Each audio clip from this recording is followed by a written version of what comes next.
Hello, how are we? I hope you're having a lovely day so far. My name is Charlotte if you're new here. If you're not, welcome back. Today we are going to be picking my March TBR. So it is the 24th when I am filming this. So we've got a few days before we get into March, but I wanted to get it picked nice and early. So let's get into things. We are going to be doing things a little bit different this time. I'm not going to be using my board game.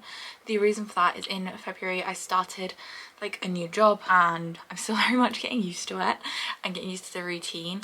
So I definitely found myself reaching always for kind of easier reads, more like romances, that kind of thing, just because yeah, it's quite a lot, like when you're spending all day learning how to do something new and then trying to read like a fantasy. It wasn't working for me. So I have a few books on my Libby app and then we're going to pick some other books kind of just around that, very much like a mood TBR for this month, and then hopefully by April I'll be able to go back into fantasies because I do love reading fantasies. My little pea brain just can't handle them right now, but I do think I might get the second book, like the actual Throne of Glass, of the first book in Throne of Glass, on Libby this month, so I may end up reading that. But I'm going to check the app now and kind of see what books we have on hold. Okay, so Assassin's Blade may be on my February TBR, no, my March TBR. I've got 3 days left with it. I just tried to renew it and it was like, well, there's other people waiting, so.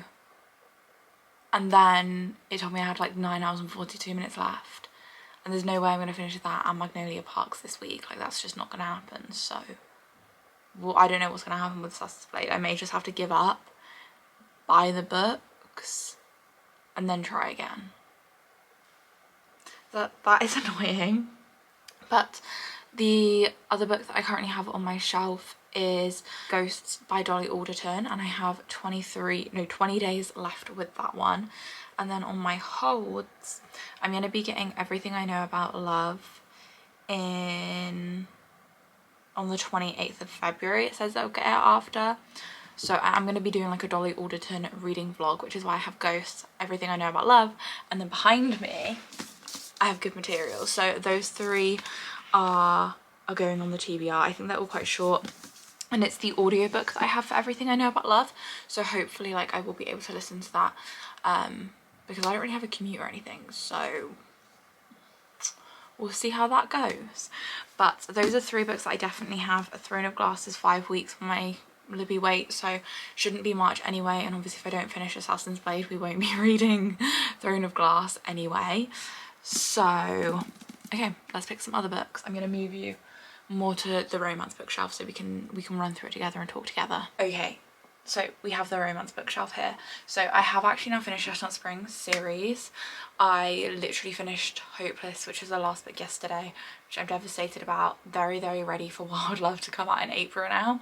I need some cowboy romance in my life, which might give you an idea of one of the books. But I am thinking I might put Icebreaker on my TBR. This is 430 pages, so this is a maybe. I might put Honey and Spice, or I might put The View Is Exhausting. I think this is so floppy. I love it. But this is really short. 325. Okay, we're gonna try The View Was Exhausting. This is about Wynn, who is a woman in colour in Hollywood, and she has to do a lot to control her public image. Whenever she nears scandal, she calls in Leo to divert attention and the cameras with their earth-shattering chemistry and picture-perfect romance. Nobody needs to know it's a lie. But the truth about the relationship isn't the only secret Leo is keeping, and as the line between performance and reality begins to blur, can Wynn risk taking a chance on love? So we are adding this one to the TBR. And then maybe I think I might also add Love in Colour by Bolu Babalola. So this is a collection of short stories, so I think this might just be like a nice kind of easier read in the sense that they're just short stories, so it's easy to kind of dip in and out of if and when I need to, like if I need a break from something else that I'm reading. So that is number 2. So we have 5 books on the TBR, and then I'm gonna get my Kindle and pick some other ones. Okay, so I'm just having a look through Kindle Unlimited, and I think I'm going to download Done and Dusted by Lila Sage because I have heard really like quite good things about that. I also know the second book in the series comes out like soon, so I can read that now-ish or read it in March, and then I can pick up for the second book. Okay, so we've got one Kindle book, we've got Ghost, we've got Good Material. Okay, so well, Done and Dusted is going to be a spicy one, so maybe I don't want Icebreaker. Guys, this is such a hard decision. I feel like I haven't made like a TBR like this in a while where I'm just picking random books. I've always had like more of a plan. Okay, I think I'm going to do The Man I Never Met. So that is 7. We'll pick one more for good luck, and I'm going to pick another Kindle book because I've just been loving Kindle. Like, I've been loving reading on my Kindle. I've read so many books on my Kindle recently. See, I'm tempted to read The Serpent and the Wings of the Night, but I feel like that's going to be a long book. But then I've heard really good things about it, so I didn't know The Bunny was a Kindle Unlimited book. Guys, why is picking books for your TBR like so difficult? I don't really think I'm going to want to read a thriller. I don't really want to dip into If We Were Villains. Like, I really want to read that book, but like I don't want to read that book whilst I'm not going to be able to sit and read for long periods of time. I just want like short, sharp, quick reads. I mean, I've got The Unhoneymooners, but then that's a lot of romances, isn't it?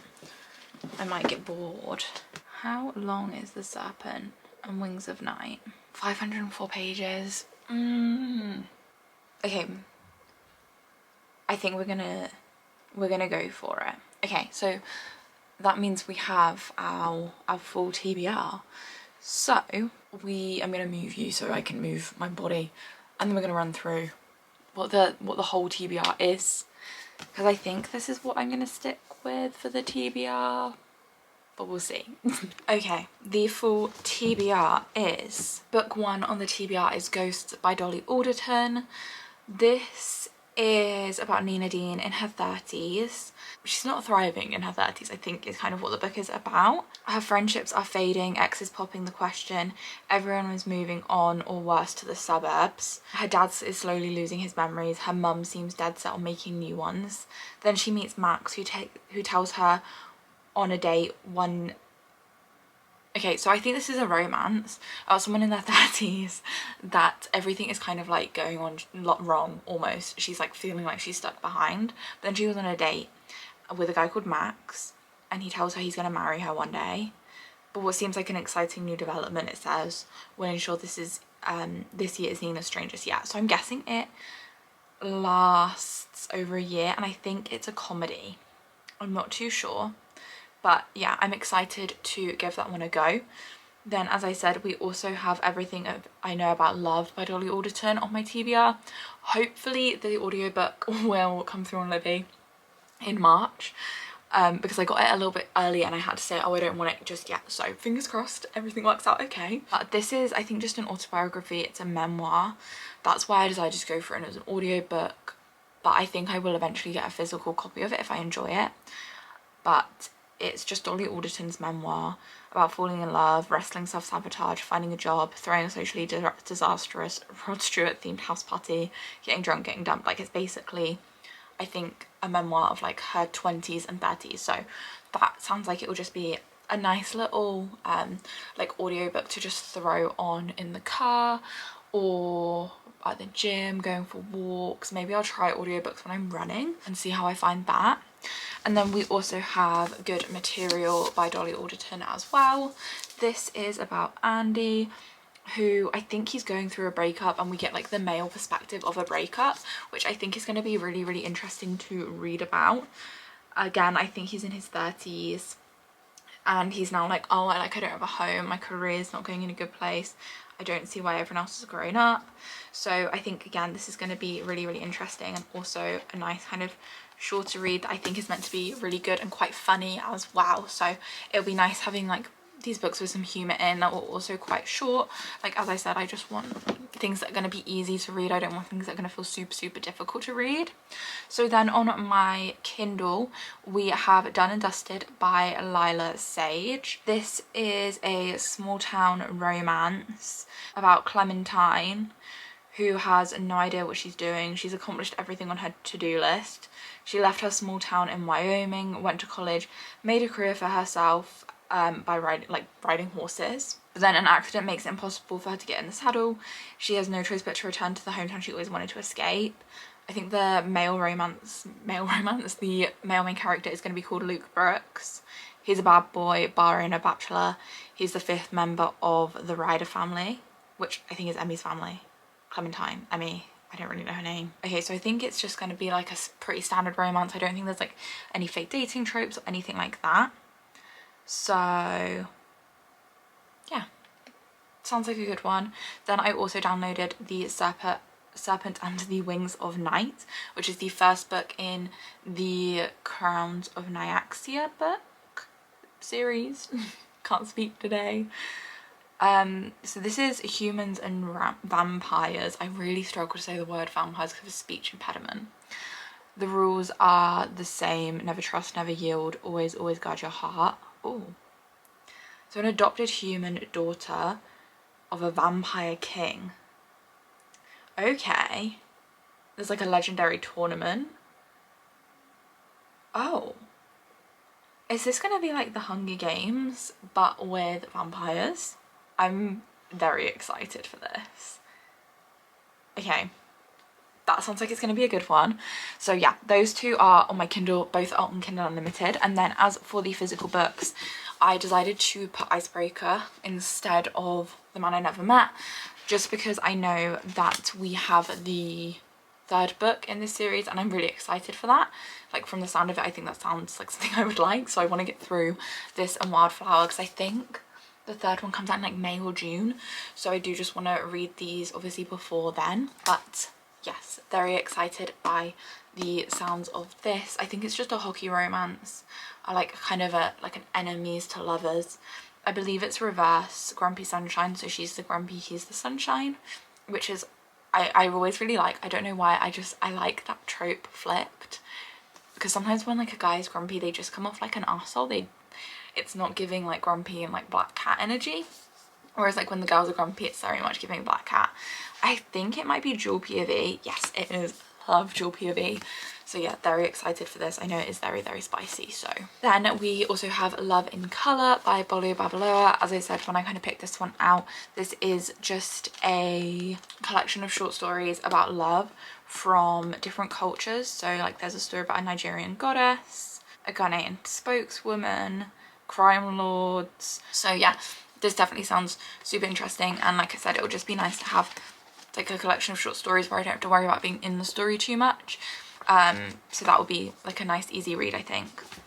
And then the final book we have on my TBR is The View is Exhausting, and I think I kind of spoke about this when I picked this, but I've never really heard too much about this book. I actually got it when I worked in Oxfam. I thought it looked really interesting, and honestly it's so floppy. Like, the floppiness makes it an instant win. But that is my March TBR. I cannot believe we are in March so far. If you have read any of these books and you enjoyed them, comment down below. If there's any of these books that you would really like to see in a reading vlog, aside from the Jolly Auditor ones, which will be a vlog, please let me know, because then I will make sure that I like include them in my plans. But yeah, that is our our March TBR done, and I will catch you in the next one.